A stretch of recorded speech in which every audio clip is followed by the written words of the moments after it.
യെശയ്യാ പ്രവചനം 10-ാം അധ്യായത്തിൻ്റെ 27-ാം വാക്യം വായിക്കാം.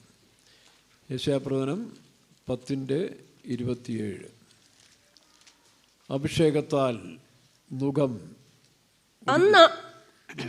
അന്നാളിൽ അവൻ്റെ ചുമട് നിന്റെ തോളിൽ നിന്നും അവൻ്റെ നുകം നിന്റെ കഴുത്തിൽ നിന്നും നീങ്ങിപ്പോകും. പുഷ്ടി നിമിത്തം നുകം ഒടിഞ്ഞു പോകുന്നതാണ്. The yoke shall be destroyed by anointing എന്നാണ്. അഭിഷേകത്താൽ നുകം നീങ്ങിപ്പോകുന്നതാണ്.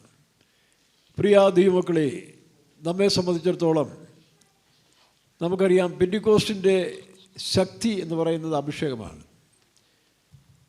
കാരണം കർത്താവിൻ്റെ കൂടെ ഉണ്ടായിരുന്ന ശിഷ്യന്മാർ പത്രോസും യോഹന്നാനും സെബെദീപുത്രന്മാർ, ഇവരെല്ലാം അവരെയൊക്കെ സാധാരണ മനുഷ്യനല്ല. സെബെദീപുത്രന്മാരെ തണ്ടറിങ് അല്ലെങ്കിൽ ഇടിമക്കൾ എന്നാണ് പറഞ്ഞിരുന്നത്. അത്രയ്ക്കും ലോകപ്രകാരം പവർഫുള്ളായിരുന്നു. പത്രോസും അതുപോലെ തന്നെ, കേഫ. എന്നാൽ അവരുടെ ശക്തി കൊണ്ടോ ജ്ഞാനം കൊണ്ടോ ഇത് പിടിച്ചിരിക്കാവുന്ന ഒരു കേസല്ല. അതുകൊണ്ടാണ് യേശു ക്രിസ്തുവിൻ്റെ മരണത്തിന് ശേഷം അവരെല്ലാം പിന്മാറിപ്പോയി. അവരെല്ലാം വീണ്ടും പഴയ പണിക്കങ്ങ് പോയി. ഇത്രയുള്ള മനുഷ്യൻ. എന്നാൽ കർത്താവരോട് പറഞ്ഞു, നിങ്ങൾ ഉയരത്തിലെ ശക്തി ധരിക്കുവോളം നഗരത്തിൽ പാർപ്പിൻ. യേശുവിനറിയാം ഇത് മനുഷ്യ ബലം കൊണ്ട് ചെയ്യുന്നതല്ല, ഇത് മാനുഷിക ജ്ഞാനം കൊണ്ട് ചെയ്യേണ്ട ഒരു പ്രവൃത്തിയല്ല. ഇതറിയാവുന്നതുകൊണ്ടാണ് യേശു അപ്പോസ്തല പ്രവൃത്തി 1:8 ലൂക്കാസ് സുവിശേഷം 24 അവസാനം പറയുമ്പോൾ, അല്ലെങ്കിൽ 1 തന്നെയുണ്ട്, അപ്പോസ്തല പ്രവൃത്തി തന്നെയുണ്ട്, എന്താ, എന്നോട് കേട്ട പിതാവിൻ്റെ വാഗ്ദത്തത്തിനായി നിങ്ങൾ യെരൂശലേമിൽ കാത്തിരിക്കണം. വായിച്ച് അപ്പോസ്തല പ്രവൃത്തി 1:4-8 വായിച്ച്. 1:8. എന്നാൽ പരിശുദ്ധാത്മാവ് നിങ്ങളുടെ മേൽ വരുമ്പോൾ നിങ്ങൾ ശക്തി ലഭിച്ചിട്ട് യെരൂശലേമിലും യഹൂദയിൽ എല്ലായിടവും ശമര്യയിലും ഭൂമിയുടെ അറ്റത്തോളവും എൻ്റെ സാക്ഷികളാകും. ശക്തി ലഭിച്ചിട്ട് യഹൂദയിലും യെരൂശലേമിലും എല്ലായിടത്തോളം എൻ്റെ സാക്ഷികളാകും. മറ്റേ വാക്യം വായിച്ച്. നിങ്ങൾ യെരൂശലേമിൽ നിന്ന് മടങ്ങിപ്പോകാതെ. എത്രാം വാക്യം? 4-ാം വാക്യം. 1:4. നിങ്ങൾ യെരൂശലേമിൽ നിന്ന് മടങ്ങിപ്പോകാതെ എന്നോട് കേട്ട പിതാവിന്റെ വാഗ്ദത്തത്തിനായി കാത്തിരിക്കണം. എന്നോട് കേട്ട പിതാവിന്റെ വാഗ്ദത്തത്തിനായി കാത്തിരിക്കണം. അപ്പോൾ ഒരു കാര്യം നമ്മൾ ഓർത്തോണം, ഈ വാഗ്ദത്തം എന്ന് പറഞ്ഞാൽ പരിശുദ്ധാത്മാവിനെയാണ്. യോഹന്നാന്റെ സുവിശേഷം 14-ാം അധ്യായം 15-16 പരിശുദ്ധാത്മാവിനെ കുറിച്ച് യേശു കർത്താവ് വളരെ വ്യക്തമായിട്ട് പറഞ്ഞിട്ടുണ്ട്.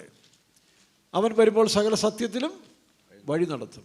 പാപത്തെക്കുറിച്ചും നീതിയെക്കുറിച്ചും ന്യായവിധിയെക്കുറിച്ചും ബോധം വരുത്തും. ഇന്നിപ്പോൾ ലോകത്തിൽ പൊതുവെ മനുഷ്യൻ പാപികളാണെന്നും പാപത്തിന് ജീവിച്ചാൽ ശിക്ഷയുണ്ടെന്നൊക്കെ പറയുന്നത് കേൾക്കുന്നത് പരിഹാസവും, അങ്ങനെ പറയുന്നവരെ പുച്ഛിച്ചു തള്ളുന്നൊരു കാലമാണ്. അവർ പറയുന്നത് അതിന് പറയേണ്ട ആവശ്യമില്ല. ഈ അടുത്ത കാലത്ത് ഒരു വലിയ പ്രാസംഗിക ഇങ്ങനെ പറയുണ്ടായി, ക്രിസ്ത്യാനികൾ വെറും മണ്ടന്മാരാണ്. കാരണം അവരെപ്പോഴും ഞങ്ങൾ പാപികളാണ്, ഞങ്ങൾക്ക് വേണ്ടി അപേക്ഷിക്കണമെന്ന് ഇങ്ങനെ പറയുന്ന പാവങ്ങളാണ്, മണ്ടന്മാരാണ്, പൊട്ടന്മാരാണ് ആര്? ക്രിസ്ത്യാനികളെന്നാണ് ആ ബുദ്ധിജീവി പറഞ്ഞത്. പക്ഷേ ഈ ഏറ്റുപറച്ചിലിൽ ശുദ്ധീകരണം പ്രാപിക്കുകയല്ലേ? ഇവരുടെ വീടുകളിൽ അഴുക്കും മാലിന്യം ഉണ്ടെങ്കിൽ എന്തു ചെയ്യും? ദിവസവും പെറുക്കിയെടുത്ത് കളയത്തില്ലേ? അപ്പോൾ വീട്ടിലെ മാലിന്യങ്ങൾ പുറത്ത് കളയുക. അതുകൊണ്ട് എന്താ സംഭവിക്കുന്നത്? വീട് ശുദ്ധീകരണം ഉണ്ടാകും. അപ്പം നമ്മുടെ പാപങ്ങളെ കണ്ടുപിടിച്ച് കുറവുകൾ ഏറ്റു പറയുമ്പോൾ ശുദ്ധീകരണം പ്രാപിച്ചു പോകും. ഇല്ലെങ്കിൽ എനിക്കൊരു പാപവും ഇല്ല, ദൈവവും ഇല്ല, ലോകത്തിൽ ഒന്നുമില്ല എന്ന് പറഞ്ഞുകൊണ്ട് ന്യായം പറയും തോറും ഈ പാപത്തിൻ്റെ ശക്തി നമ്മളെ വാടുകൊണ്ടേയിരിക്കും. ഒരു ദിവസം ഈ മരണം നമ്മളെ കയറി പിടിക്കുമ്പോൾ മനുഷ്യൻ നെട്ടോട്ട് ഓടുകയല്ലേ? എങ്ങനെങ്കിലും ജീവിക്കണം, ഏതെങ്കിലും ആശുപത്രി പോയി അല്ലെങ്കിൽ ഏതെങ്കിലും മാർഗത്തിൽ അതിനുവേണ്ടി മനുഷ്യൻ നെട്ടോടുകയാണ്. എന്നാൽ പാപത്തെ വിട്ടൊഴിഞ്ഞൊരു മനുഷ്യർക്ക് അവരുടെ ജീവിതത്തിൽ മരണം അവർക്ക് വിഷയമല്ല. എബ്രായലേഖനം 1:9 നമ്മൾ വായിക്കുമ്പോൾ കർത്താവായ യേശു മരണത്തെ ആസ്വദിച്ചെന്നാണ്. നോക്കണം, അപ്പോൾ മരണത്തെ ആസ്വദിച്ച് മരിക്കാം. ചിലരൊക്കെ മരിക്കാൻ പോകുന്ന സമയത്ത് എന്തോ ഒരു പ്രശ്നങ്ങളാണ്. ഞാൻ മാവേലിക്ക് ഇരിക്കുന്ന സമയത്ത് അവിടെ ഒരു ക്രൈസ്തവ കുടുംബത്തിൽപ്പെട്ട ഒരു അച്ചായൻ ബോധിച്ച പോലെ ജീവിച്ച മനുഷ്യനാണ്. ബോധിച്ച പോലെ ജീവിച്ചു. അദ്ദേഹത്തിൻ്റെ മകനും ഭാര്യയും കുടുംബമൊക്കെ വിശ്വാസത്തിൽ വന്നു. അങ്ങനെ വിശ്വാസത്തിൽ വന്നു കഴിഞ്ഞപ്പോൾ ഈ മനുഷ്യനെ ഒറ്റപ്പെട്ട പോലെ അദ്ദേഹം എന്ത് ചെയ്യുന്നറിയാമോ? ആ പാപ വഴികൾ, മദ്യപാനവും ചില കാര്യങ്ങളൊക്കെ പിന്നെ തുറന്നുകൊണ്ടിരുന്നു. പെട്ടെന്ന് ഞാൻ മരണത്തോളം എത്തി. മരിക്കാറായി മരണക്കിടക്ക് കിടന്ന് താൻ നിലവിളിക്കുകയാണ്, കാറി നിലവിളിക്കുകയാണ്. ഭയങ്കരമായ കാർച്ച. അപ്പോൾ ഇവർ വിശ്വാസിയായതുകൊണ്ട് ഫെയ്ത്തോൽ വന്ന് പറഞ്ഞു പാസ്റ്റർ പ്രാർത്ഥിക്കണമെന്ന് പറഞ്ഞു. അങ്ങനെ അന്ന് ഞാനല്ല, വേറൊരാളാണ്. അദ്ദേഹം പോയി പ്രാർത്ഥിക്കാൻ ചെന്ന സമയത്തിൽ ഈ മനുഷ്യൻ കാറി നിലവിളിക്കുകയാണ്, അയ്യോ ചുറ്റിനും തീയാണ്, പിശാചുക്കൾ കാണ്ടാമൃഗത്തിൻ്റെ വേഷത്തിൽ എന്നെ വലിച്ച് തീരിക്കാത്തിടാൻ പോകുന്നേ, ഞാൻ നരകത്തിൽ പോകുമേ എന്ന് പറഞ്ഞ് ഈ മനുഷ്യൻ കാറി നിലവിളിക്കുകയാണ്. അന്ന് ദോഹ മാത്തുക്കുട്ടി ബ്രദറാണ് അവിടുത്തെ ശുശ്രൂഷൻ, മാവേലിക്കരയിലിരുന്ന്. അപ്പോൾ അദ്ദേഹം പ്രാർത്ഥിച്ച് ശാസിച്ചു. അപ്പോൾ ഈ മനുഷ്യൻ പറഞ്ഞു, എന്നെ രക്ഷിക്കണേ, ഞാനിനി ജീവിച്ചോളാം, ദൈവത്തെ അറിഞ്ഞ് ജീവിച്ചോളാം എന്ന് പറഞ്ഞു. അങ്ങനെ അദ്ദേഹം ശാസിച്ചു, തനിക്കൊരു സമയം കൂടെ കൊടുത്തു, താൻ രക്ഷിക്കപ്പെട്ടു. അതിനുശേഷം എല്ലാ ആഴ്ചയിലും സാക്ഷി പറയും. പിന്നീട് ഞാനവിടെ ചെല്ലുമ്പോൾ ഈ മനുഷ്യൻ നല്ല വാഗ്ദത്ത വചനങ്ങൾ പറഞ്ഞ് സാക്ഷി പറയും. ഒരു ദിവസം ആരോഗ്യത്തോടെ മനുഷ്യൻ 19 വയസ്സുണ്ടെങ്കിലും ആരോഗ്യത്തോടെ ഇരിക്കുകയാണ്. ഒരു ഞായറാഴ്ച മനോഹരമായൊരു സാക്ഷി പറഞ്ഞ്, നല്ല ആരോഗ്യമുള്ള മനുഷ്യൻ താൻ വീട്ടിൽ ചെന്നു. അപ്പോൾ ആ സാക്ഷി പറഞ്ഞതിൻ്റെ അർത്ഥം എന്താ? താൻ ഇനി സ്വർഗത്തിലേക്ക് പോകാൻ പോകുന്ന തൻ്റെ സമയമായെന്നൊക്കെയാണ് പറയുന്നത്. പക്ഷേ ആരോഗ്യവാൻ ഇരുന്നുകൊണ്ട് ആരും അത് അങ്ങനെ നോക്കില്ല. അവിടെ ചെന്ന് അല്പം ഭക്ഷണം കഴിച്ചു മതിയെന്ന് പറഞ്ഞു. വായെല്ലാം കഴുകി കട്ടിലേക്ക് കയറി. അദ്ദേഹം എല്ലാവരും വിളിച്ചു പ്രത്യാശയോടെ. അപ്പോഴത്തേക്ക് ഞാനും ചെന്നു, പ്രാർത്ഥിച്ചു, താൻ അക്കരയ്ക്ക് പോയി വളരെ സന്തോഷത്തോടെ. അപ്പം ജീവിതത്തിൽ ഇങ്ങനെയുള്ള സംഭവങ്ങൾ നമ്മൾ കാണുന്നുണ്ട്. അപ്പം മരണത്തെ നമുക്ക് ആസ്വദിക്കണമെങ്കിൽ, മരണം നമുക്കൊരു ട്രാൻസ്ഫർ പോലെയാണ്. അത് ശരിയായി ആസ്വദിക്കണമെങ്കിൽ പാപം നമ്മൾ വിട്ടിൽ ഒഴിഞ്ഞിരിക്കണം. അല്ലെങ്കിലും പാപമില്ലാത്ത മനുഷ്യൻ, പാപത്തെ ഒഴിഞ്ഞൊരു മനുഷ്യൻ ഇവിടെ രാജാവ് തന്നെയാണ്. സ്വത്തോണ്ടുള്ള കാര്യമൊന്നുമില്ല. പാപം വിട്ടുകളഞ്ഞ, പാപം ചെയ്യാത്തവരാരുമില്ലല്ലോ, നീതിമാൻ ആരുമില്ല, ഒരുത്തൻ പോലുമില്ല, എല്ലാവരും പാപം ചെയ്ത് ദൈവദേശ നഷ്ടപ്പെട്ടു. എന്നാൽ പാപം കൂടാതെ ജീവിക്കുന്ന എങ്ങനെ? എത്ര മനോഹരമായ സ്വർണ്ണപാത്രമാണെങ്കിൽ പോലും അതിൽ ഭക്ഷണം വിളമ്പിക്കഴിഞ്ഞാൽ ആ പാത്രത്തിൻ്റെ പേരെന്താ? എച്ചിൽ പാത്രം എന്നാണ്. അത് പിന്നെ എച്ചിൽ പാത്രമാകും എന്ന് പറഞ്ഞ പോലെ ഈ പാപത്തിൻ്റെ ശക്തി നമ്മളിൽ വാഴുമ്പോൾ സാത്താൻ്റെ എച്ചിൽ പാത്രമായിട്ട് നമ്മൾ മാറും. അവനിതിനകത്ത് ഭക്ഷണം കഴിച്ച് അവൻ്റെ ഇഷ്ടം നടവേറി കഴിയുമ്പോൾ നമ്മൾ എച്ചിൽ പാത്രമാകും. അതിനുദാഹരണമാണല്ലോ ദാവീദ്. ഒരു വഴിപോക്കനെ ഭക്ഷണം കൊടുത്ത് സ്വീകരിക്കാൻ പോയതല്ലേ, അങ്ങനെ തന്നെ പറയുന്നുണ്ട്. ഒരു വഴിപോക്കുമ്പോൾ അവനെ സൽക്കരിക്കാൻ ഒരു ആട്ടുകുട്ടിയെ പാചകം ചെയ്ത് കൊടുത്തു. പക്ഷെ അതോടെ അവൻ എച്ചിൽ പാത്രമായി മാറി. പിന്നീട് അവൻ്റെ പാപങ്ങളെ കഴുകിക്കളയാൻ ആ 51-ാം സങ്കീർത്തനം വായിച്ചാൽ മതി. 51-ാം സങ്കീർത്തനം എങ്ങനെയാണ് തന്നെ കഴുകുന്നത്? 1-2 വാക്യം വായിച്ച്. ആ എച്ചിൽ പാത്രമായ ദാവീദ് വീണ്ടും യഥാസ്ഥാനപ്പെടുവാൻ ആ കഴുകലിനെ കുറിച്ച് മനോഹരമായൊരു സങ്കീർത്തനമാണ് 51-ാം സങ്കീർത്തനം. വായിച്ചേ. ദൈവമേ, നിന്റെ ദയയ്ക്ക് തക്കവണ്ണം എന്നോട് കൃപയുണ്ടാകണമേ.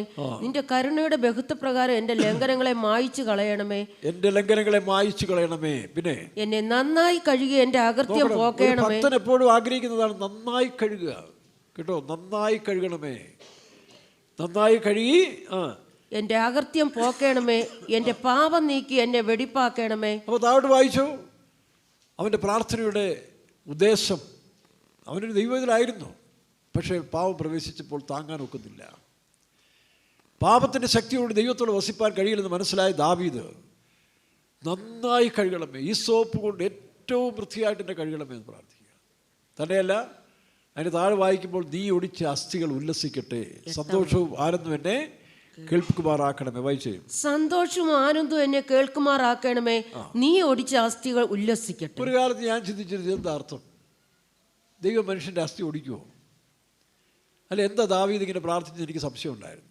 പക്ഷേ പിന്നീട് എനിക്കത് പല സംശയങ്ങളും ഞാനിങ്ങനെ ദൈവത്തോട് പ്രാർത്ഥിക്കും. ഒന്നുകിൽ ഏതെങ്കിലും ഭക്തന്മാരിൽ കൂടെയോ ദൈവദാസന്മാരുടെ പുസ്തകത്തിൽ കൂടെയോ എങ്ങനെയായാലും അല്ലെ വെളിപ്പാടുകൂടെയൊക്കെ ദൈവം തരും. അപ്പോൾ നീ ഒടിച്ച അസ്ഥികൾ ഉല്ലസിക്കട്ടെ, സന്തോഷവും ആനന്ദം എന്നെ കേൾപ്പിക്കുമാറാക്കണമെന്ന് ആ പറഞ്ഞ കാര്യം ഞാനിങ്ങനെ കുറച്ചാൾ മനസ്സിൽ കൊണ്ട് നടന്നു. അപ്പോഴാണ് ഒരു പുസ്തകത്തിൽ ഞാൻ വായിച്ചെടുത്തു. ഈ ദാവീദ് ആട്ടിടയനായിരുന്ന ദാവീദിൻ്റെ ആടുകളെ മേയിച്ചുകൊണ്ട് പോകുന്ന സമയത്തിൽ ഈ കുസൃതികളുള്ള ആടുകളുണ്ടല്ലോ, നമുക്കറിയാം വീടുകളിൽ കുസൃതിയുള്ള പിള്ളേരുണ്ട്. അവർക്കെപ്പോഴും തലവേദനയാണ്. അപ്പനമ്മമാർക്ക് ഇച്ചിരി തലവേദനയായി മാറും. മിടുക്കരാണ്, പക്ഷേ ആ മിടുക്ക് കൂടുന്നതുകൊണ്ട് ഇച്ചിരി കുസൃതി കൂടും. അവർ മറ്റുള്ളവർക്ക് തലവേദനയാണ്. ഞാനും അങ്ങനെ ഒരുത്തനായിരുന്നു കേട്ടോ. ഇച്ചിരി മിടുക്ക് കൂടുന്തോറും കുഴപ്പടി കൂടിക്കൊണ്ടേയിരുന്നു. അടിയും കിട്ടും. വീട്ടിലെ അമ്മയാണെങ്കിൽ വിരുന്നുകാരെ സൽക്കരിക്കുന്ന ഒരു വലിയ പതിവ് നമ്മുടെ വീട്ടിലുണ്ട്. അപ്പോൾ എപ്പോഴും ഈ നല്ല ബേക്കറി സാധനങ്ങളൊക്കെ എപ്പോഴും ആലപ്പുഴയിൽ നിന്നൊക്കെ വാങ്ങിച്ചിട്ട് നല്ല ബോക്സിനകത്തൊക്കെ ഇട്ട് വെച്ചേക്കും. പക്ഷേ ആൾ വരുമ്പോൾ സമയം വരുമ്പോൾ അത് കാലിയാകും. ഞാനൊന്ന് കയറി ഇറങ്ങിക്കഴിഞ്ഞാൽ പിന്നെ ചിലപ്പോൾ അടിയും കിട്ടും. കാരണം അത്യാവശ്യം നോക്കുമ്പോൾ കാണത്തില്ല. പണ്ടവിടെ ഈ പറഞ്ഞ പോലെ ഫാദർ മൂന്നാർ പോയപ്പോൾ പണ്ട് കാലത്ത് എനിക്കൊന്നൊരു 50 വർഷത്തിന് മുമ്പാണ്, മറയൂർ എന്ന് പറഞ്ഞ സ്ഥലത്തിൽ നല്ല ശർക്കര കിട്ടും, വലിയ ശർക്കര. അത് വാങ്ങിച്ചുകൊണ്ട് എന്തിനാന്ന് പറയുക, പെസഹ വ്യാഴാഴ്ച പാല് കാച്ചാൻ.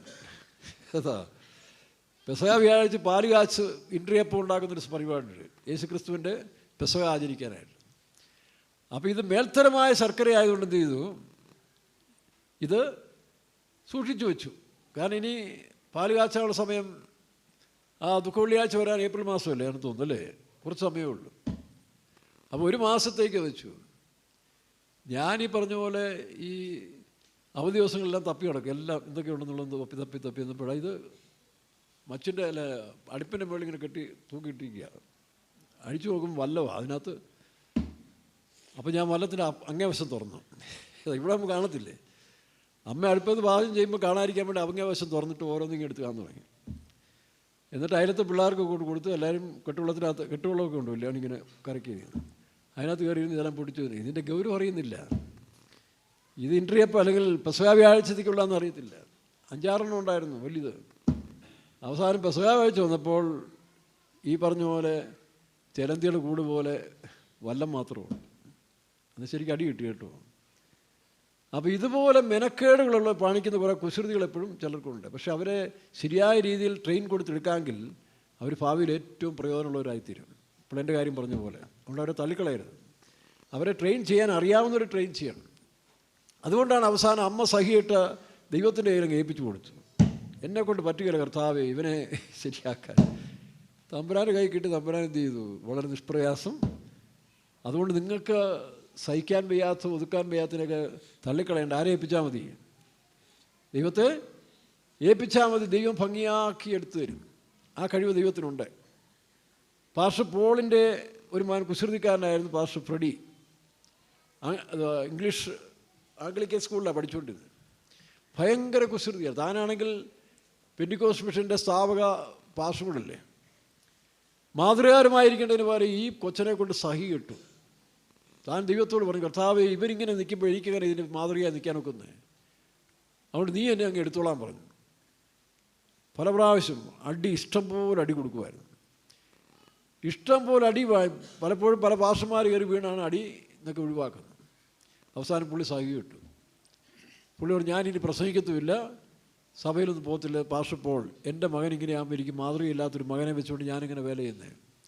അപ്പോൾ കർത്താവ് ചിരിച്ചുകൊണ്ട് പാസ്റ്റർ പോളിനോട് പറഞ്ഞു, നീ വളർത്താൻ പോകുന്നുണ്ടെങ്കിൽ കുഴപ്പം, അവനെ എൻ്റെ കയ്യിൽ തരാൻ പറഞ്ഞു. നീ വളർത്തിയാൽ ഇങ്ങനെ വരും. നീ അല്ല വളർത്തേണ്ടത്, നിൻ്റെ മകനെ നീ പ്രതീക്ഷിച്ചിട്ടില്ല.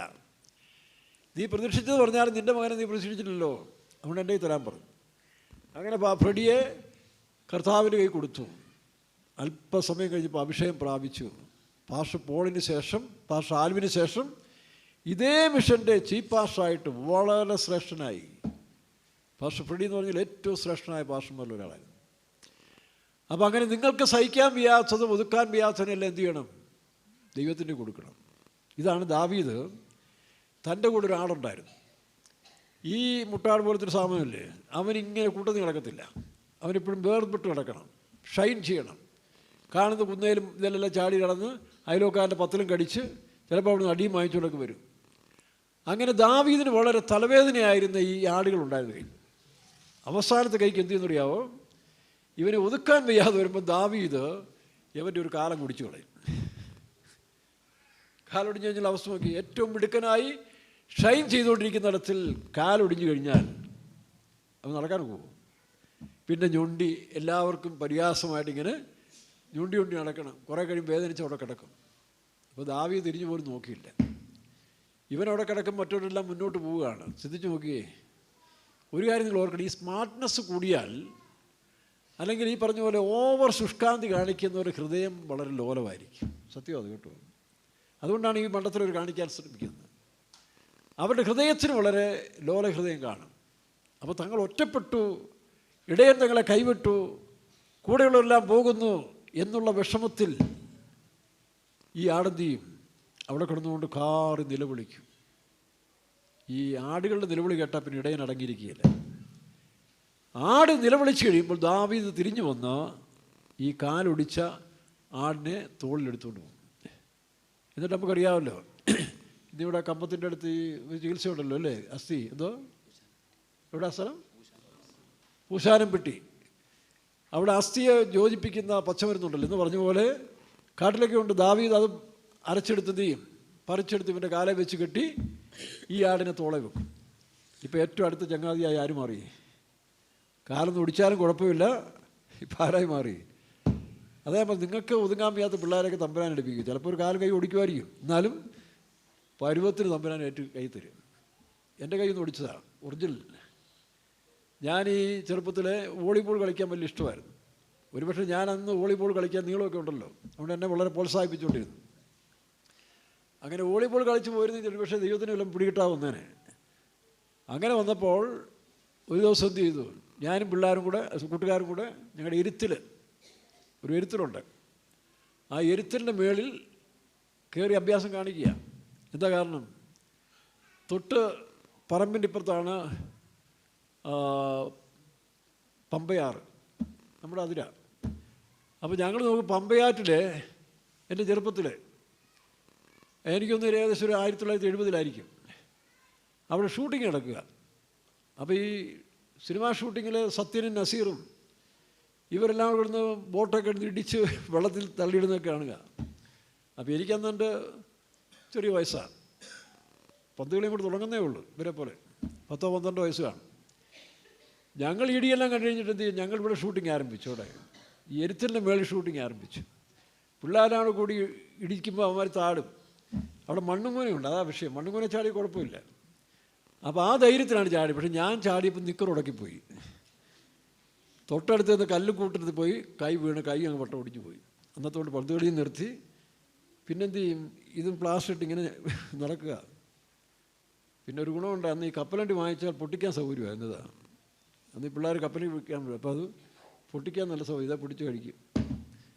അപ്പോൾ ഇങ്ങനെയൊക്കെയുള്ളതായ വികൃതികളുള്ള പിള്ളേരെ ദൈവത്തിൻ്റെ കിട്ടിയാൽ അവിടെ നിങ്ങളെന്ത് ചെയ്യണം, കൂടുതൽ മേട് കാണിക്കുമ്പോൾ അവരെ വഴക്ക് പറയാൻ ദൈവത്തെ അങ്ങ് ഏൽപ്പിച്ചാൽ മതി.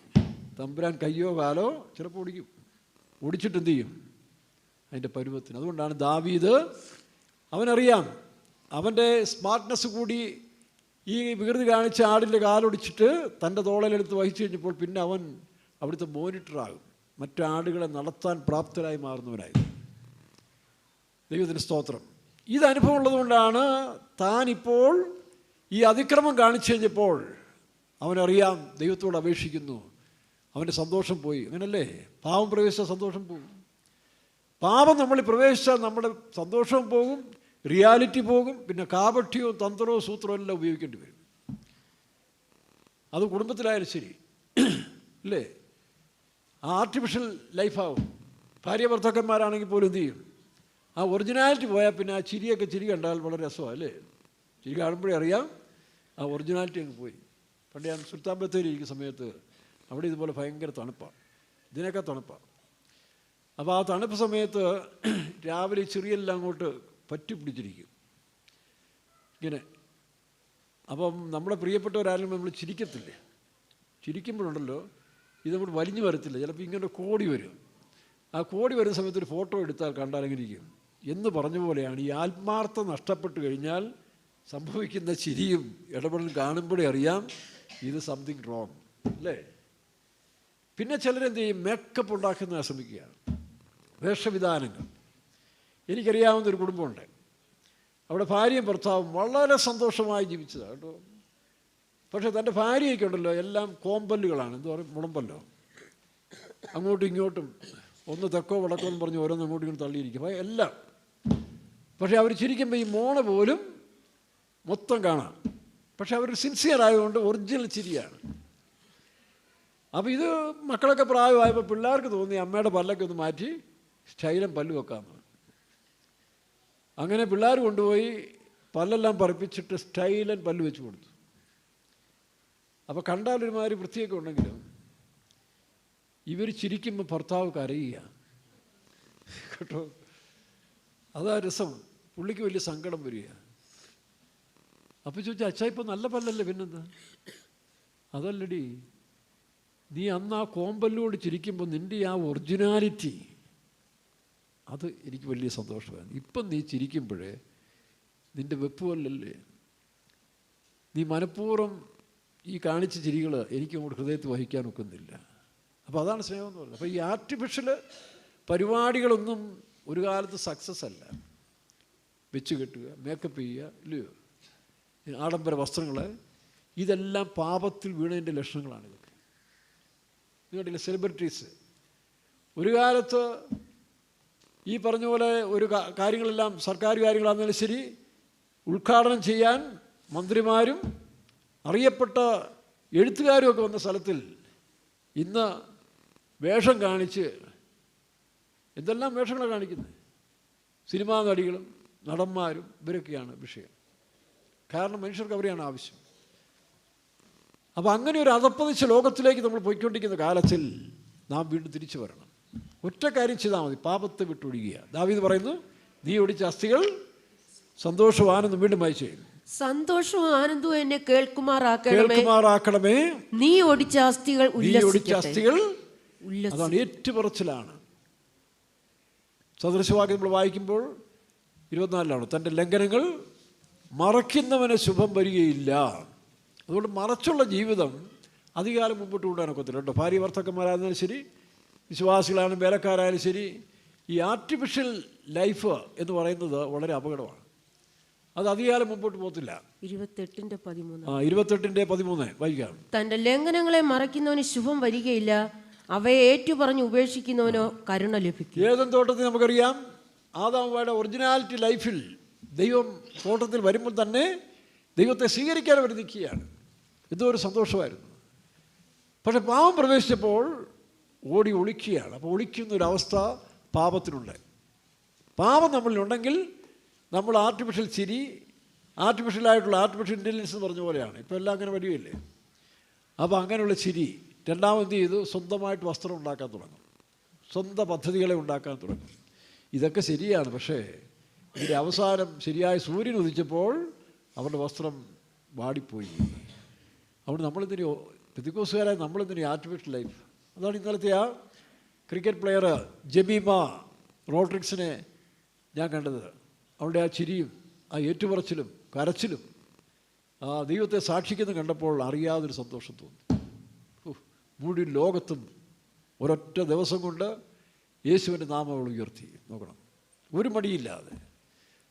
അവൾക്ക് പല ലാഭങ്ങൾ അവർ നഷ്ടമാക്കി മാറ്റി. താനും അപ്പനും കൂടെ ഒരു ഓഡിറ്റോറിയത്തിൽ മീറ്റിംഗ് നടത്തിക്കൊണ്ടിരിക്കുമ്പോൾ സുവിശേഷ വിരോധികൾ ഇവരെ അതിൽ നിന്നെല്ലാം പിന്തിരിപ്പിക്കുക മാത്രമല്ല, അവരുടെ അംഗത്വം കൂടി ഇല്ലാതാക്കി കളഞ്ഞു. എന്നിട്ട് അവൾ പിന്മാറിയില്ല. നാളെ വേണമെങ്കിൽ അവാർഡുകൾ കൂടുതൽ കിട്ടിയേക്കാം. പക്ഷെ എങ്കിലും അവൾ അറിഞ്ഞ സത്യം, ജീസസിനെ, യേശുവാണ് എന്നെ ശക്തീകരിച്ചത്. അപ്പോൾ അങ്ങനെയെങ്കിൽ ആ യേശു ക്രിസ്തു കൊണ്ട് നമുക്കും, യേശു പറഞ്ഞ് എന്നെ കൂടാതെ നിങ്ങൾക്കൊന്നും ചെയ്യാൻ കഴിയില്ല, നമുക്കും ആ ക്രിസ്തുവിൻ്റെ വചനം, ക്രിസ്തുവിൻ്റെ സത്യങ്ങൾ ഉൾക്കൊണ്ടുകൊണ്ട് മുൻപോട്ട് ജീവിക്കാം. നമ്മൾ വായിച്ചല്ലോ അഭിഷേകം. ഈ കാലത്ത് നമുക്ക് ഇത് വേണം, ദൈവത്തിൻ്റെ വചനത്തെ ഉൾക്കൊള്ളുന്ന പോലെ ഒരു അഭിഷേകത്തിന് വേണ്ടി കാത്തിരിക്കണം. നഗരത്തിൽ കാത്തിരിക്കാൻ യേശു പറഞ്ഞതുപോലെ അഭിഷേകം പ്രാപിച്ച പലരുമുണ്ട്. ഇപ്പോൾ പുതുക്കം പ്രാപിച്ചവരുണ്ട്. ഈ ദിവസങ്ങളിൽ പ്രാർത്ഥനയെല്ലാം കുറേ പുതുക്കം പ്രാപിച്ചവരുണ്ട്. ഇനി പ്രാപിക്കാത്തവരും അഭിഷേകമുണ്ടെങ്കിൽ നിലനിൽക്കാൻ സാധിക്കുകയുള്ളൂ. അഭിഷേകത്താൽ മാത്രമേ സാത്താന്യ ശക്തികളെ ജയിക്കാൻ സാധിക്കുകയുള്ളൂ കേട്ടോ. നമ്മുടെ ബുദ്ധി കൊണ്ടോ പ്രായം കൊണ്ടോ അനുഭവപരിചയങ്ങളുണ്ടോ പാപത്തെയോ സാത്താനും ജയിക്കാൻ കഴിയില്ല. അതിനാണ് അഭിഷേകം. നമ്മൾ വായിച്ചല്ലോ, അഭിഷേകത്താൽ മുഖം ഒടിഞ്ഞു പോകും അല്ലേ? ഇംഗ്ലീഷുണ്ടോ? യോഗ്ഷാൽ ഡിസ്ട്രോയിഡ് ബൈ അനോയിന്റിങ്. അഭിഷേകത്താൽ വായിച്ചേ. The yoke shall be destroyed because of the anointing. Yoke shall be destroyed by anointing. Because anointing. അപ്പോൾ ഇത് കളയരുത്. വീടുകളിൽ നിങ്ങളുടെ പ്രാർത്ഥനയിൽ, കുടുംബ പ്രാർത്ഥനയിൽ അഭിഷേകത്തിന് സമയം കൊടുക്കണം. എല്ലാ മീറ്റിങ്ങിലും അഭിഷേകത്തിന് സമയം കൊടുക്കണം. അഭിഷേകമുള്ളവരെ ആർക്കും തോൽപ്പിക്കാൻ ഒക്കത്തില്ല. വരട്ടാം, ഭീഷണിപ്പെടുത്താം. പക്ഷേ യഥാർത്ഥ ശക്തി വരുമ്പോൾ അതിനെല്ലാം നമുക്ക് മേൽക്കൊള്ളാൻ കഴിയും. നമുക്കറിയാം, ന്യായാധിപന്മാർ പുസ്തകം 14-ാം അധ്യായത്തിൻ്റെ 3-ാം വാക്യം മുതൽ വായിക്കുമ്പോൾ ന്യായാധിപന്മാരുടെ പുസ്തകം 14:3 മുതൽ വായിക്കുമ്പോഴേ അവിടെ സിംസോൻ എന്ന് പറയുന്ന ഒരു കഥാപാത്രമുണ്ട്, ഒരു വ്യക്തി, ഒരു ആശീർവാദക്കാരൻ. ഇസ്രായേൽ ജനങ്ങളെ ഫെലിസ്ത്യർ കണ്ടമാനം ഉപദ്രവിക്കുക, അവരുടെ വിളവെല്ലാം എടുത്തുകൊണ്ട് പോവുകയും മഹാ ഉപദ്രവം നടത്തിക്കൊണ്ട സമയത്തിൽ ഇസ്രായേലിൻ്റെ പാപം നിമിത്തമാണ് ഫെലിസ്ത്യർ അവരെ വാഴാൻ തുടങ്ങിയത്. ഇസ്രായേൽ ദൈവത്തിൻ്റെ വഴികൾ വിട്ടു പോകുമ്പോൾ അന്യശക്തികൾ അവരെ വാഴാൻ തുടങ്ങും. നമ്മളൊക്കെ അങ്ങനെയാണ്. ദൈവത്തിൻ്റെ വഴികളെ നാം വിട്ടു പോകുമ്പോൾ പ്രാകൃത ശക്തികൾ നമ്മളെ വാഴും. വേണ്ടാത്ത രോഗങ്ങളും പാപശക്തികളും മറ്റുള്ളവരും ഒക്കെ എതിർപ്പ് നമുക്കുണ്ടാകും. എന്നാൽ നാം മാനസാന്തരപ്പെട്ട് ദൈവത്തെ അന്വേഷിച്ച് ദൈവത്തിൻ്റെ മുഖം അന്വേഷിക്കുമ്പോൾ അങ്ങനല്ലേ? ദിനവൃത്താന്ത പുസ്തകത്തിൽ വായിക്കുന്ന എങ്ങനെ? 14 16 7:14 അല്ലേ? അവിടുത്തെ എഴുതിയിരിക്കുന്നത് എൻ്റെ നാമം ധരിക്കപ്പെട്ട വായിക്കാം 7:14 വാക്യം. ദിനവൃത്താന്ത പുസ്തകം 7:14.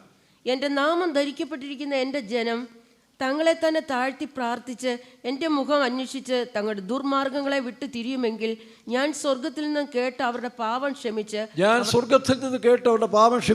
അവരുടെ ദേശത്തിന് സൗഖ്യം വരുത്തി കൊടുക്കും. അപ്പോൾ നാം അതാണ് പണി. നമ്മൾ എന്ത് ചെയ്യണം?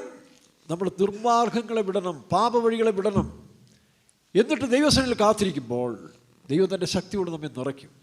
ആ അഭിഷേകത്താലാണ് ഈ നുകശക്തികൾ നമ്മുടെ മേൽ വ്യാപിക്കുന്ന ശക്തികൾ മാറണമെങ്കിൽ ബൈബിൾ കുറെ വായിച്ചുകൊണ്ടും ബുദ്ധി കൊണ്ടും കുറെ പ്രസംഗം കേട്ടുകൊണ്ട് യൂട്യൂബിലെ പ്രസംഗം കേട്ടുകൊണ്ടൊന്നും ആകുന്നില്ല. അതിനുപരി ഈ ശക്തി നമ്മൾ വ്യാപരിക്കണം. എന്നിൽ ബലത്തോടെ വ്യാപരിക്കുന്നവൻ്റെ വ്യാപാര ശക്തി ഈ താഴ്ചയുള്ള ശരീരത്തെ തൻ്റെ മഹത്വമുള്ള ശരീരത്തോട് അനുഭവപ്പെടുത്തുന്ന ദൈവത്തിൻ്റെ വ്യാപാര ശക്തിക്ക് ഇടം കൊടുത്തെങ്കിൽ മാത്രമേ ഈ താഴ്ചയുള്ള ശരീരത്തെ അല്ലെങ്കിൽ മഹത്വമുള്ള ശരീരമാക്കി മാറ്റുകയുള്ളൂ. അതാണ് നമ്മൾ ശിംശോൻ്റെ കഥ വായിക്കുമ്പോൾ ശിംശോനെ ദൈവം അഭിഷേകം ചെയ്തത് ഫെലിസ്ത്യരെ ഇല്ലാതാക്കാനാണ്. ഫെലിസ്ത്യരുടെ ശക്തി ഇസ്രായേലിനെ വിടിവിക്കണം. പക്ഷേ എന്താ സംഭവിച്ചേ? അവൻ അതിനുവേണ്ടി ഒരു ദൈവത്തിൻ്റെ ഒരു കമ്മീഷൻ നടത്തുവാൻ വേണ്ടി തിമ്നയിലേക്ക് പോകുന്ന സമയത്ത്, ഫെലിസ്ത്യ പ്രഭുക്കന്മാരെ നേരിടാൻ ചെല്ലുന്ന സമയത്തിൽ പിശാചിന് മനസ്സിലായി ഇവനെ ഇങ്ങനെ വിട്ടാൽ ഒക്കത്തില്ല. അതുകൊണ്ടാണ് നമ്മൾ ജീവിക്കാൻ തീരുമാനിക്കുമ്പോൾ, ഒരു സത്യത്തിന് വേണ്ടി മുന്നോട്ട് പോകുമ്പോൾ ഇതുവരെ അടങ്ങിക്കിടന്ന സാത്താൻ നമുക്കെതിരായി തീരും. നിങ്ങൾക്കറിയാം, ഒരു പാർട്ടിയിൽ പ്രവർത്തിച്ചുകൊണ്ടിരിക്കുന്ന ഒരാൾ ആ പാർട്ടിയുടെ ഏറ്റവും ശക്തനായ ആളാണെങ്കിൽ പോലും ആ പാർട്ടി വിട്ട് മറ്റൊന്നിലേക്ക് പോകുന്ന സമയത്ത് അവരെന്ത് ചെയ്യും? അയാളെ സഹിക്കാനൊക്കത്തില്ല. വേറെ പാർട്ടിക്കാരോട് അവർക്ക് പ്രശ്നമില്ല, പാർട്ടി ഉപേക്ഷിച്ച് പോയാലും കുഴപ്പമില്ല. പക്ഷേ വേറൊരു പാർട്ടി ചേർന്ന് കഴിഞ്ഞാൽ ഒന്നുകിൽ അവനെ ഇല്ലാതാക്കും, അല്ലെങ്കിൽ അവൻ്റെ പേരില്ലാതാക്കും. അങ്ങനെ എത്രയോ പേരെ നമുക്കറിയാം അല്ലേ?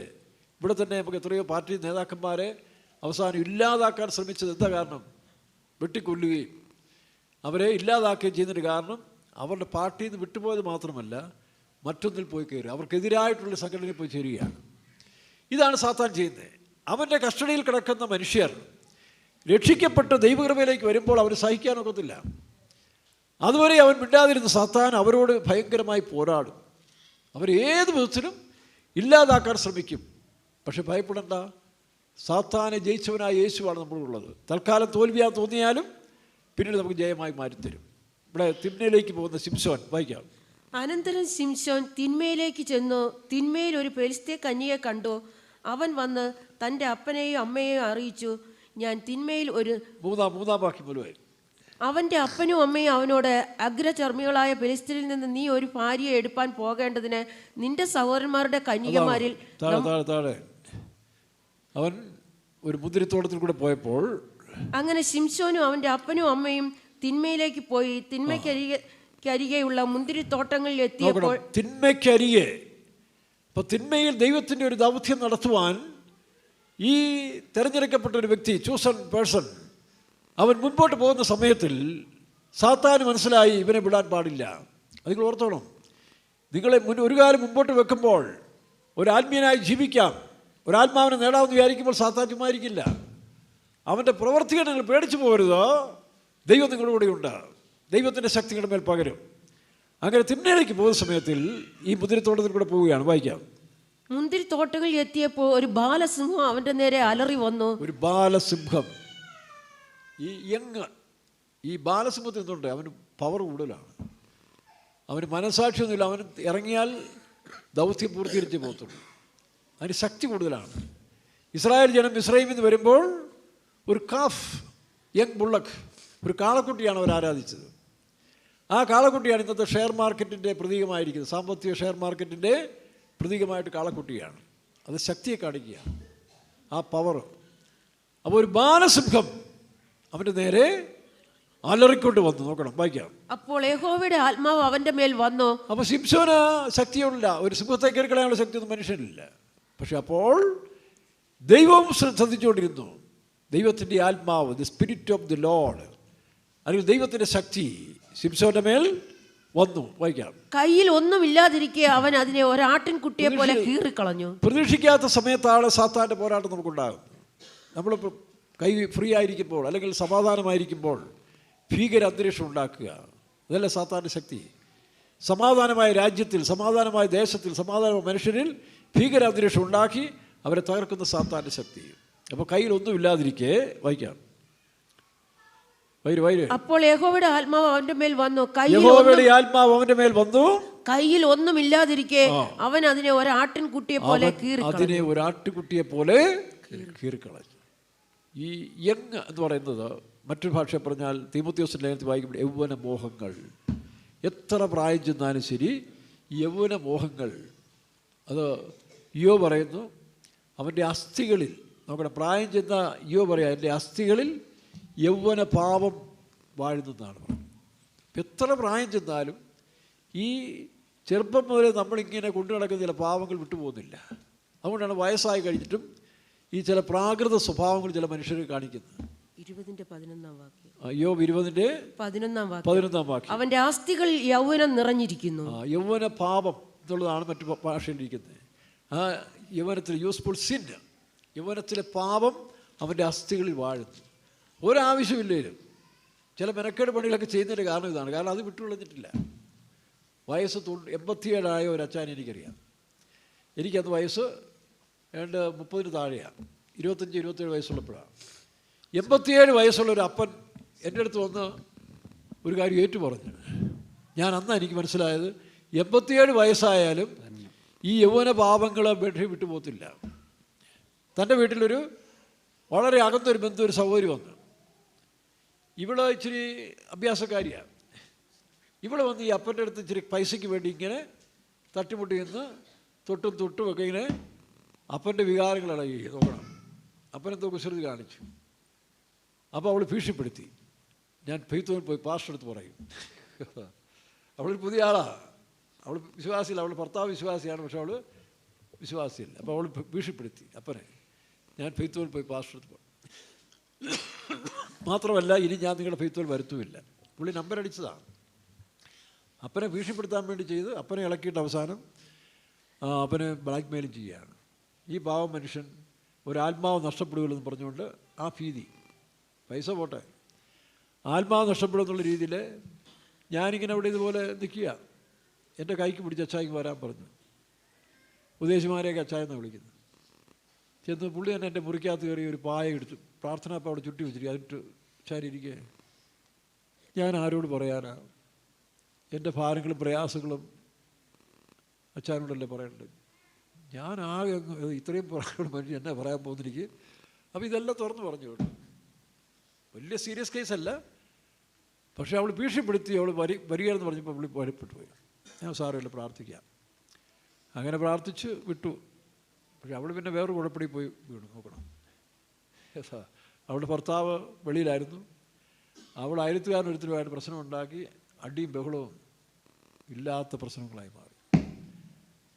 അപ്പോൾ ഈ വികാരവും വിചാരവും എന്ന് പറയുന്നത് വയസ്സിൽ നിന്നാൽ തീരുന്നതല്ല.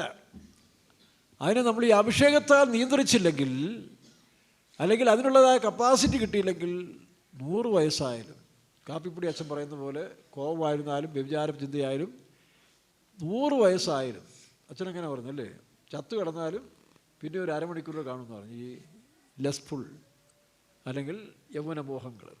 അതുകൊണ്ട് നമ്മൾ എന്ത് ചെയ്യണം? അതിനെല്ലാം ജയിക്കണമെങ്കിൽ ഒന്നാമതൊരു ഹൃദയപരമാർത്ഥത വേണം. 2, ഒരു അഭിഷേകത്തിൻ്റെ ശക്തിക്കായിട്ട് കാത്തിരിക്കണം. ഈ ദിവസങ്ങളിൽ ചിലർ അഭിഷേകത്തിൻ്റെ ശക്തി പുതുക്കിയിട്ടുണ്ട്, അത് നഷ്ടപ്പെടുത്തരുത്. തിരുവത്താഴം കഴിഞ്ഞ് പോകുമ്പോൾ അത് നഷ്ടപ്പെടുത്താനല്ല, ഓരോ ദിവസവും കാത്തിരുന്ന് ശക്തി പെടണം, അല്ലേ? യെശയ്യാ പറയുമ്പോൾ യഹോവയെ കാത്തിരുന്ന്, വായിച്ചേ, യഹോവയെ കാത്തിരിക്കുന്നവർ ശക്തിയെ പുതുക്കും. 40-ന്റെ എത്രയാ? 40-23 30-ാം വാക്യം. യെശയ്യാപ്രവചനം 40:30 വായിക്കാം. ബാല്യക്കാർ ക്ഷീണിച്ച് തളർന്നു പോകും, ബാല്യക്കാർ ക്ഷീണിച്ച് തളർന്നു പോകും, യൗവനക്കാരും ഇടറി വീഴും.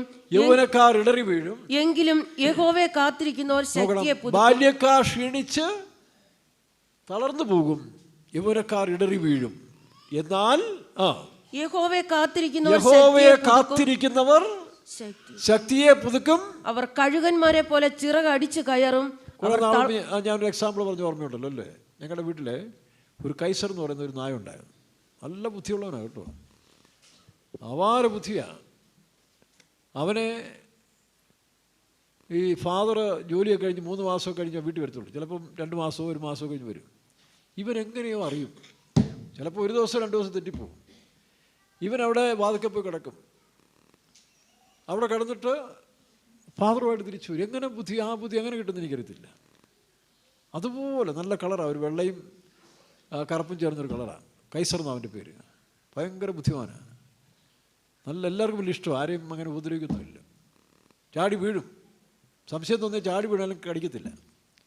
അങ്ങനെ നാട്ടുകാർക്കെല്ലാം പ്രിയങ്കരനാണ്, പവർഫുള്ളാണ്, ഒക്കെ ശരിയാണ്. അപ്പോൾ വീട്ടിൽ ഈ ആട്ടുകുട്ടികളുണ്ട്. ആടിനെ വളർത്തി കുഞ്ഞുങ്ങളെ മിക്കവാറും കാണും, 3 കാണും എപ്പോഴും.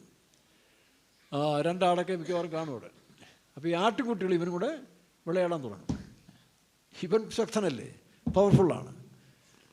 അപ്പോൾ ആട്ടുകുട്ടിയുടെ മുമ്പിൽ ഷൈൻ ചെയ്യും. നീ ഒന്ന് വിളടാ, ഞാൻ പവർഫുള്ളാന്നുള്ള രീതിയിൽ ഇവൻ അങ്ങോട്ട് ചാടി ഇങ്ങോട്ട് ചാടി തെങ്ങിൻ്റെ പൊറ്റേ കയറും, ഇല്ല അലക്കലിൻ്റെ അവിടെ ചാടി കയറും. ഇങ്ങനെ അഭ്യാസമെല്ലാം കാണിച്ചുണ്ട്. ഈ ആട്ടുകുട്ടികളും കൂടെ, പക്ഷേ ആട്ടുകുട്ടി അങ്ങ് ക്ഷീണിച്ചു പോകും, പാവങ്ങൾ. അപ്പോൾ ഇവൻ മിടുക്കനായിട്ടിങ്ങനെ ഇതിനെ നോക്കി നിൽക്കുന്നതൊക്കെ നമുക്ക് കാണാം. പക്ഷേ ആട്ടുകുട്ടി എന്തെന്നറിയാവോ, ക്ഷീണിച്ച് കഴിയുമ്പോൾ തള്ളയാടിൻ്റെ അടുത്തോട്ടങ്ങ് ചെല്ലും. അതിൻ്റെ അടിയിൽ ചെന്ന് അതിനെ പാൽ കുടിക്കും. പാൽ കുടിച്ചു കഴിയുമ്പോൾ ഇതിന് ബലമായി. പിന്നെ ആട്ടുകുട്ടി അടുത്ത ഷോയം കാണിക്കാൻ തുടങ്ങും. പിന്നെ കുറേ കഴിയുമ്പോൾ ആട്ടുകുട്ടി ക്ഷീണിക്കും. 1-2 പ്രാവശ്യം ക്ഷീണിച്ച് കഴിയുമ്പോൾ അവർ ഈ പാൽ കുടിക്കുന്നവരും ബലപ്പെടും. പക്ഷേ കൈസർക്കില്ലല്ലോ, കൈസർ കുടിക്കാനോ കാത്തിരിക്കാനോ പ്രാപിക്കാനോ ഇല്ലാത്തതുകൊണ്ട് അവൻ ക്ഷീണിച്ച് അവസാനം നാക്കും തള്ളി ഈ ആട്ടുകുട്ടിയുടെ മുമ്പിൽ തോറ്റവനെ പോലെ ഇരിക്കുകയാണ്. മനസ്സിലായോ? അതുകൊണ്ട് നമ്മൾ ബലഹീനരായിക്കോട്ടെ, ആട്ടുകുട്ടിയെ പോലെ അല്പപ്രാണിയായിരിക്കാം, പക്ഷേ സാത്താൻ കൈസറിനെ പോലെ ശക്തനാണെങ്കിലും നമുക്ക് ബലപ്പെടാനൊരു അവസരമുണ്ട്, അവനില്ല. അതുകൊണ്ട് അവൻ്റെ ശക്തി സ്വയാശ്രയ ശക്തിയാണ്. സാത്താൻ്റെ ശക്തി, സാത്താൻ്റെ സന്തതികളും വരട്ടാൻ നോക്കിയാൽ സാരമില്ല. യഹോവയെ കാത്തിരിക്കുന്നവർ ശക്തിയെ പുതുക്കും, അവർ കഴുകന്മാരെ പോലെ ചിറടിക്കും. നമുക്ക് അല്പസമയം ദൈവസന്നിധിയിൽ കാത്തിരിക്കാം. കർത്താവേ, നിൻ്റെ അഭിഷേകത്തിൻ്റെ മേൽ പകരണമേ. ആമേൻ, ആമേൻ. മാതൃതുല്യമായി പോറ്റുന്ന യഹോവ, മാറത്ത് പൊൻകച്ച കെട്ടിയവനായി തൻ്റെ സഭയെ പോഷിപ്പിക്കുന്നവൻ, പരിപാലിക്കുന്നവൻ. ആമേൻ. വെളിപ്പാട് പുസ്തകത്തിൽ നമ്മൾ വായിക്കുമ്പോൾ അവൻ മാറത്ത് പൊൻകച്ച കെട്ടി, അതെ, തൻ്റെ സഭയെ ഫീഡ് ചെയ്യുന്ന ഒരു മാതാവിനെ പോലെ ഇന്ന് പകൽക്കാലം നമ്മുടെ ബുദ്ധിയുണ്ട്. അവൻ്റെ സന്നിധിയിൽ കാത്തിരിക്കുക. യഹോവയെ കാത്തിരിക്കുന്നവർ ശക്തിയെ പുതുക്കും, അവർ കഴുകന്മാർ പോലെ ചിറകടിച്ചുയരും. പ്രിയ ദൈവജനമേ, നിന്റെ കുറവുകളെല്ലാം ദൈവം നീക്കുവാൻ, ശക്തിയെ പിശാചിനോട് ജയിക്കുവാൻ, പാപത്തോട് ജയിക്കുവാൻ, നിന്നിൽ പോരാടുന്ന ദുഷ്ടശക്തിയെ ജയിക്കുവാൻ യേശു തൻ്റെ ശക്തി പകരാൻ പോവുകയാണ്. യേശുവിൻ്റെ അഭിഷേകം പ്രാപിച്ചുകൊള്ളുക, ദൈവശക്തി പ്രാപിച്ചുകൊള്ളുക, ദൈവശക്തി പ്രാപിച്ചുകൊള്ളുക യേശുവിൻ്റെ നാമത്തിൽ. ഹല്ലേലൂയ. വിമാനബല സംചിരബല കഥുരബല വംചിരബല ഷിയാദനാദനാദനാ. ഓ ദീപബല സംചിരബല കഥുരബല വംചിരാദനാ. ഈ ദുഷ്ടലോകത്തിൻ മാലിന്യങ്ങൾ ലേശവുമേശാതെ ജീവിക്കുവാൻ, ഈ ദുഷ്ടലോകത്തിൻ മാലിന്യങ്ങൾ ലേശവുമേശാതെ ജീവിക്കുവാൻ, വരുമണലിൽ ജയം പ്രാപിക്കുവാൻ,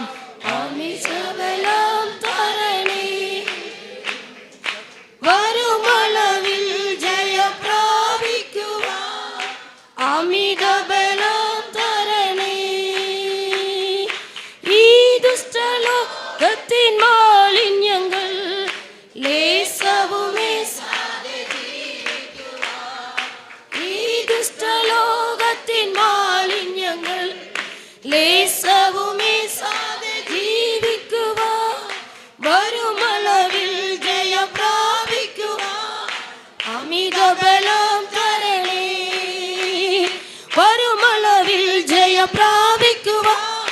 അമിത ബലം തരണേ.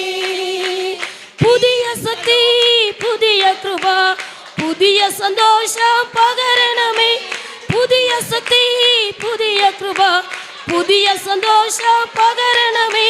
പരിശുദ്ധാത്മപൂരിതര തിരുഗീതം ചെയ്തിടുവാൻ. പരിശുദ്ധാത്മപൂരിതര തിരുഗീതം ചെയ്തിടുവാൻ. പരിശുദ്ധാത്മപൂരിതര തിരുഗീതം ചെയ്തിടുവാൻ. ഹല്ലേലൂയ,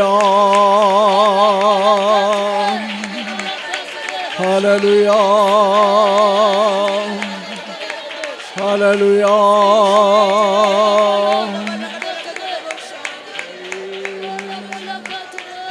ഹല്ലേലൂയ, ഹല്ലേലൂയ, ഹല്ലേലൂയ, ഹല്ലേലൂയ.